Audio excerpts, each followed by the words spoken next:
इस कार्यक्रम के प्रायोजक हैं श्रीमती प्रभा जी गांधी, श्रीमान प्रवीण जी गांधी, श्रीमती वैशाली जी गांधी, कुमारी मानसी गांधी एवं कुमारी हिमाक्षी गांधी, सिंगापुर। नमो अरिहंताणं, नमो सिद्धाणं, नमो ऐरियाणं, नमो वज्रायाणं, नमो लोहे सव्यसाहुणम्। ओकारं बिन्दुसंयुक्तं नित्यं ध्यायन्ति योगिनः। कौमुदं मोक्षदं चैव ओंकाराय नमो नमः। अविरल शब्दगणो प्रक्षालित सकलभूतलमलकलङ्का। मुनिभिरुपासित तीर्थाः सरस्वती हरतु नो दुरितान्। अज्ञानतिमिरान्धानां ज्ञानाञ्जनशलाकया चक्षुरुन्मिलितं येन तस्मै श्रीगुरुवे नमः। श्री परम गुरुवे नमः। परम्पराचार्य गुरुवे नमः। सकल कलुष विध्वंसकं श्रेयसां परिवर्धकं धर्म संबंधकं भव्य जीव मन प्रतिबोधकारकं पुण्य प्रकाशकं पाप प्रणाशकमिदं शास्त्रं श्री संयम प्रकाश नामधेयम्।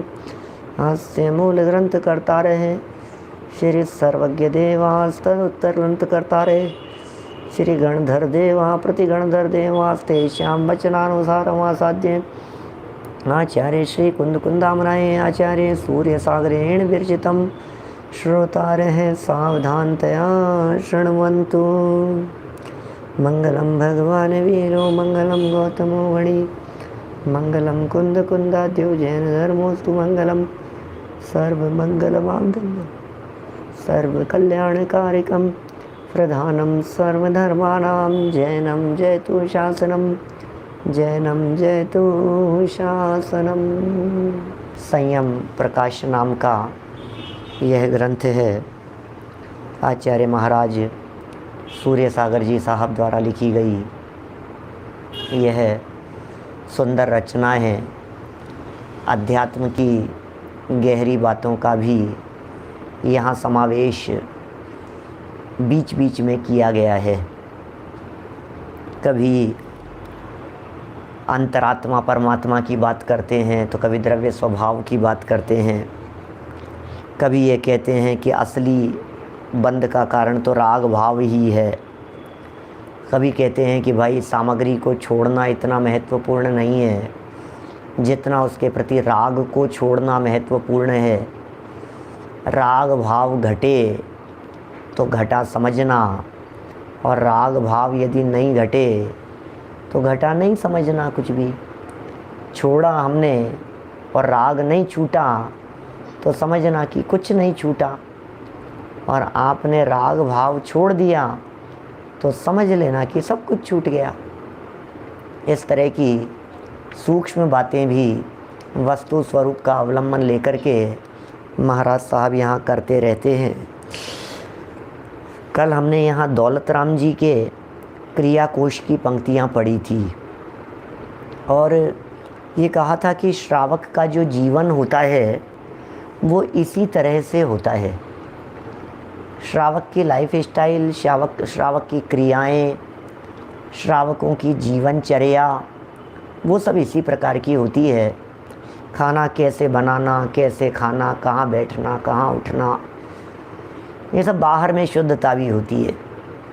सच बात तो यही है कि जैसा वो अपने आप को जीव आत्मा समझता है वैसे ही उसे जगत के जीव भी आत्मा ही दिखाई देते हैं। जैसे अपने आप को चैतन्य समझ रहा है उसी तरह से उसे दुनिया के जीव भी चैतन्य ही दिखाई देते हैं। यही कारण है कि उनके प्रति करुणा का भाव भी आए बिना रहता नहीं है। जिनके प्रति करुणा का भाव आएगा उनके प्रति दया तो अपने आप ही पलेगी।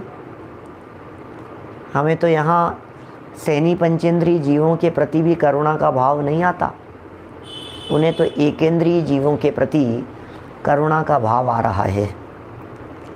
देखिए 317 पेज पर कुछ पंक्तियाँ दूसरे क्रिया कोश में पंडित किशन सिंह जी के क्रिया कोश से मिलती हैं। उन पंक्तियों को यहाँ प्रस्तुत कर रहे हैं। थोड़ी कठोर भाषा का भी प्रयोग करेंगे आगे चल के, जिन्हें सुनकर के अपने को लगे कि ये महाराज साहब ये कैसी भाषा लिख रहे हैं, लेकिन क्या बताएं, हृदय की वेदना झलकती है समाज को देख देख करके। 2 क्रिया कोश हो गए, एक दौलत राम जी का क्रिया कोश हो गया, एक किशन सिंह जी पाटनी का क्रिया कोश हो गया। दोनों ही क्रिया कोश की रचना लगभग 300 वर्ष पहले हुई है और दोनों क्रिया कोश की रचना होने में लगभग 10-11 साल का अंतराल रहा है। माने लगभग 11 वर्ष के अंतराल से ये दोनों क्रिया कोश लिख दिए गए। अभी यहाँ पढ़ रहे हैं, ज़रा देखिए 317 पेज पर। इस प्रकार ऊपर जो क्रिया बताई है सो जैनियों को मान्य है। इसके अतिरिक्त जो क्रिया कोश किशन सिंह जी पाटनी का है उसमें निम्न प्रकार भोजन प्रकरण दिया है, उसके भोजन प्रकरण को देख लेवे। होत रसोई थानक जहाँ, खिचड़ी रोटी भोजन जहाँ, चावल और विविध प्रकार, निपजे श्रावक के हर सार। होत रसोई जहाँ पर, जहाँ रसोई होती है वहाँ पर खिचड़ी रोटी भोजन जहाँ पर होता है, चावल आदि विविध प्रकार होते हैं। श्रावक जहाँ पर होता है मतलब वही श्रावक है, वही श्रावक समझना चाहिए। ये श्रावक के धर सार, ये सारभूत है। लेकिन ये कह रहे हैं जहाँ पर रसोई हो वहाँ पर बैठ करके भोजन करो, लेकिन जीमण थानक जो परमाण, जहाँ जीमी तहाँ जीमिए परम सुखा सुजान, रांगण के घ भोजन जेह, चौका बाहिर काढ़िन तेह। लो क्या कह दिया है, जीमण थानक जो प्रमाण, जीमने के जो स्थान का जो प्रमाण है वहीं जीमी है भैया, जीमने के स्थान पर ही। ये क्यों कह रहे हैं इस तरह की बात कि भोजन के एक स्थान से दूसरे स्थान पर चले जाने पर उसकी शुद्धता का कुछ क्राइटेरिया नहीं रहता। पहले के ज़माने में मतलब ये बातें ऐसी बहुत चलती थी, जिसे सकरा नकरा कह कर के पुकारा गया है, सकरा कह कर के। यद्यपि इस तरह के कोई आगम में प्रयोग नहीं है सकरा नकरा शब्द, लेकिन कहीं ना कहीं कुछ इस बातों से ही रिलेटेड लगते हैं। रांगण के भोजन है जेह, चौका बाहिर काढ़ी न तेह। इसलिए चौके के बाहर नहीं काढ़ना चाहिए, वो रांगण के भोजन जैसा है वो। माने वो खोटे अर्थों में समझ लीजिए आप, खोटी जाति कुल वालों के यहाँ भोजन जैसा हो जाएगा वो। मैं बाहर की वस्तुएं किचन में लाते भी नहीं है, बनी हुई चीज़, पकी हुई चीज़, रांधा हुआ भोजन, और किचन से कहीं दूसरी जगह ले जाते भी नहीं हैं। आपको पता है प्रतिमाधारियों का प्रकरण चल रहा है, व्रतियों का प्रकरण चल रहा है। आहार जल शुद्धि ऐसा कह कर के मुनिराजों को पड़गाहन करते हैं, बुलाते हैं, महाराज आहार जल शुद्ध है, और आपने चौका बनाया है तो आपने कह दिया आहार जल शुद्ध है। अब आपके चौके में दूसरे के यहाँ से बना हुआ भोजन आ गया तो आप आहार जल शुद्धि कहने के अधिकारी नहीं रहे ना, आप कैसे कहेंगे? इसलिए दूसरे के चौके का भोजन, बनाया हुआ भोजन आपके चौके में अलाउ नहीं है क्या? आज भी मानते हैं सकरा, हमने तो बचपन से खूब देखा है इस तरह का। दादी जी ताई जी सब लोग, उनके किचन में बनता था तो इस किचन में नहीं लाने देते थे, उसे सकरा नहीं ये इसमें नहीं आएगा ये।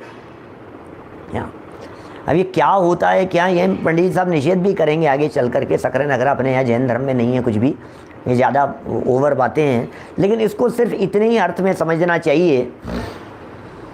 दूसरे के यहाँ बना भोजन, अब उसने छन्ने पानी का प्रयोग किया था कि नहीं किया था, उसने मर्यादा की चीज़ ली थी या नहीं ली थी, उसने शुद्धता सावधानी रखी थी या नहीं रखी थी, हमें क्या पता?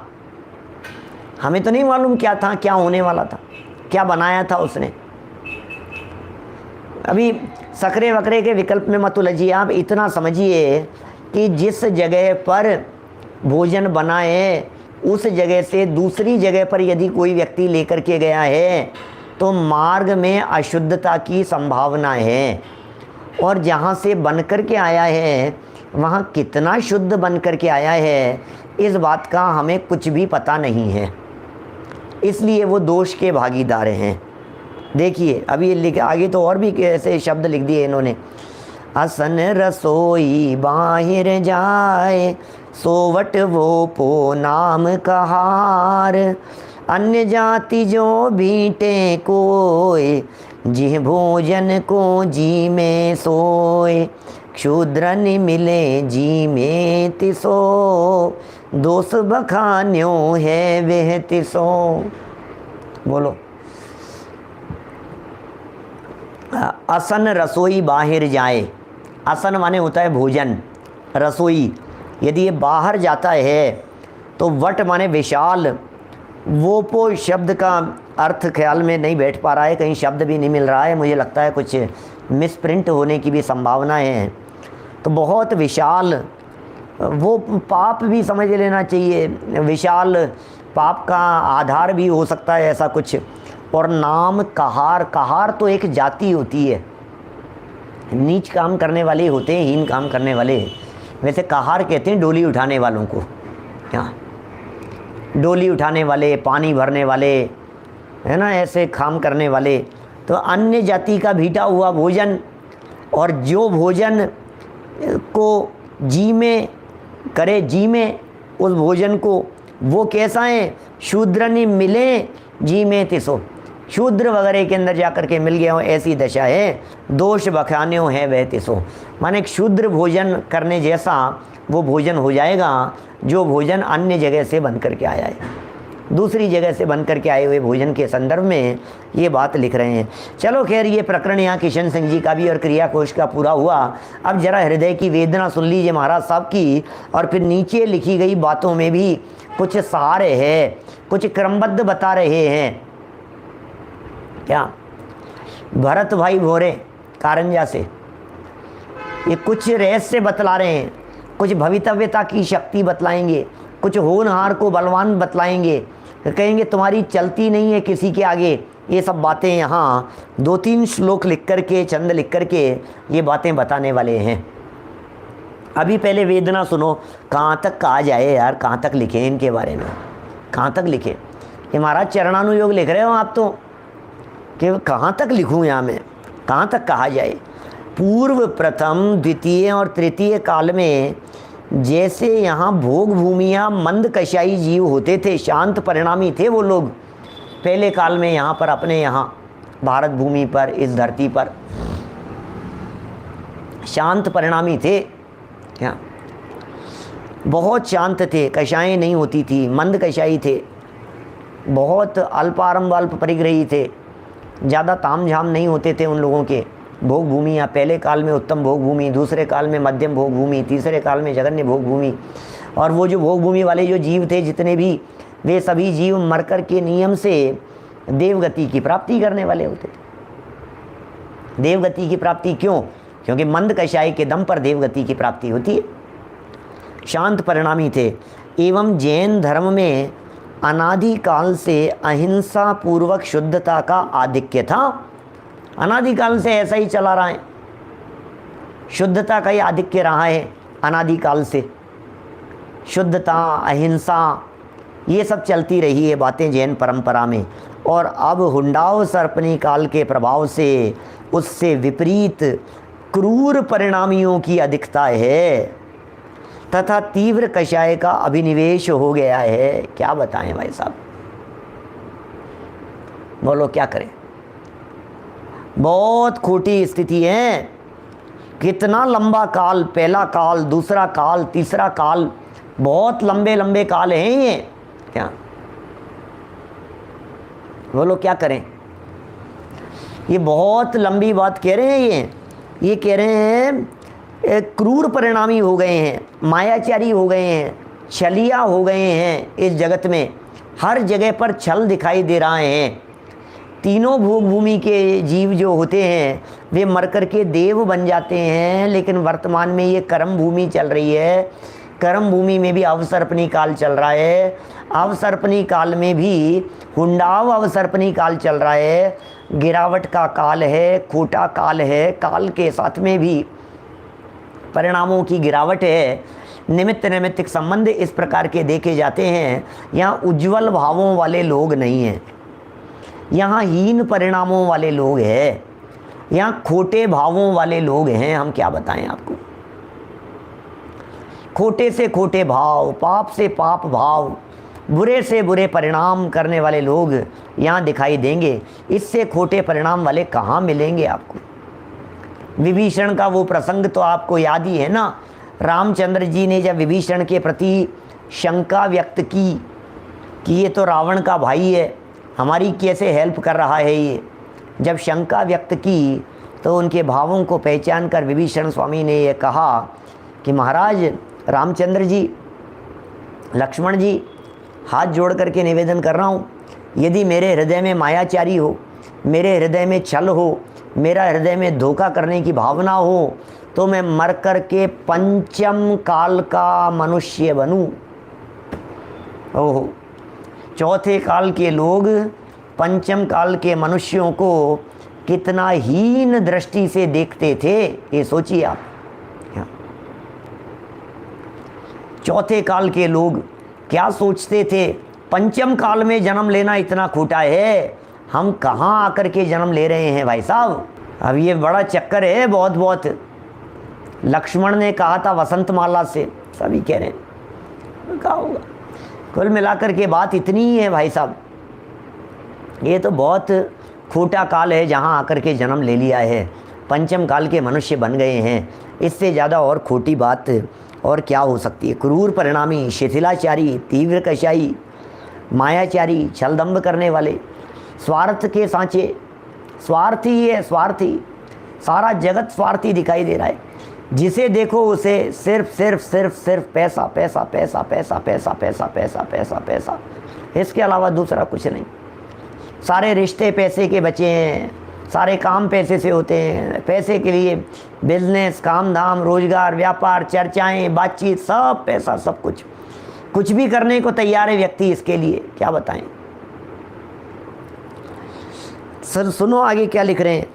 प्रथम आचरण विषयक उपासकाध्ययन सूत्र में इसका विवरण मिलता था।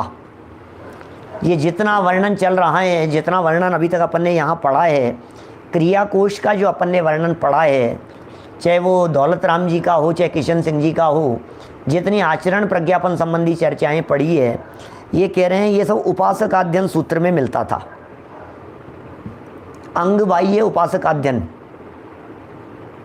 अपने यहाँ श्रुत ज्ञान के दो भेद किए ना, अंग प्रविष्ट और अंग बाह्य। तो अंग प्रविष्ट में तो 12 भेद है, आचारांग, सूत्र, कृतांग वगैरह। क्या उसी में है उपासकाध्ययन।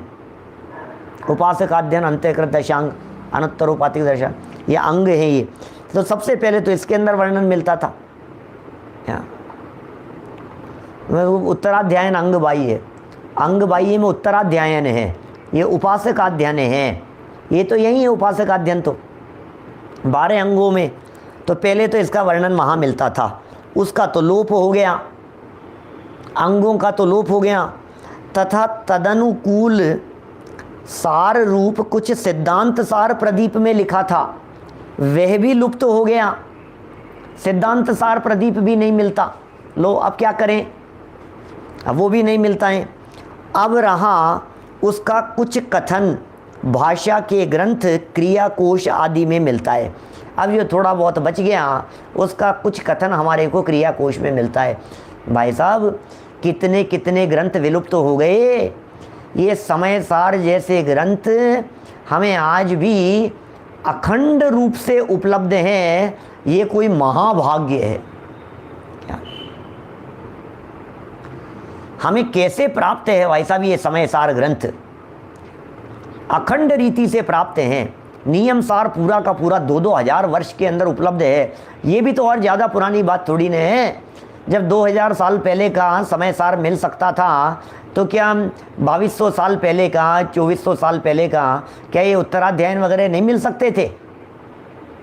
क्या आचार्यांग सूत्र वगैरह नहीं मिल सकते थे? ये कैसे विलुप्त हो गए? कोई बहुत ज़्यादा फर्क थोड़ी नहीं, जब 2000 का मिल सकता है तो 2200 का भी मिल सकता है, इसमें क्या हो गया? 2000 और 2200 में क्या फ़र्क है? लेकिन नहीं मिले हमारे को, कोई बात नहीं, फिर भी कह रहे हैं उन्हीं ग्रंथों के सार ले करके क्रिया कोश वगैरह लिखे गए हैं। सो आजकल के गोबरपंथी शिथिलाचारी, महाराज कुछ तो प्लीज़ ऐसे मत कहो, ऐसे मत कहो महाराज, आप क्या कह रहे हो? क्या गोबरपंथी? कौन से पंथियों की बात कर रहे हैं? ढेले भर जिनको अकल नहीं है। मैं नहीं कह सकता हूँ भाई साहब ऐसे शब्द, महाराज साहब ने तो लिख दिया है यहाँ। ये क्या लिख दिया है? आजकल के शिथिलाचारी।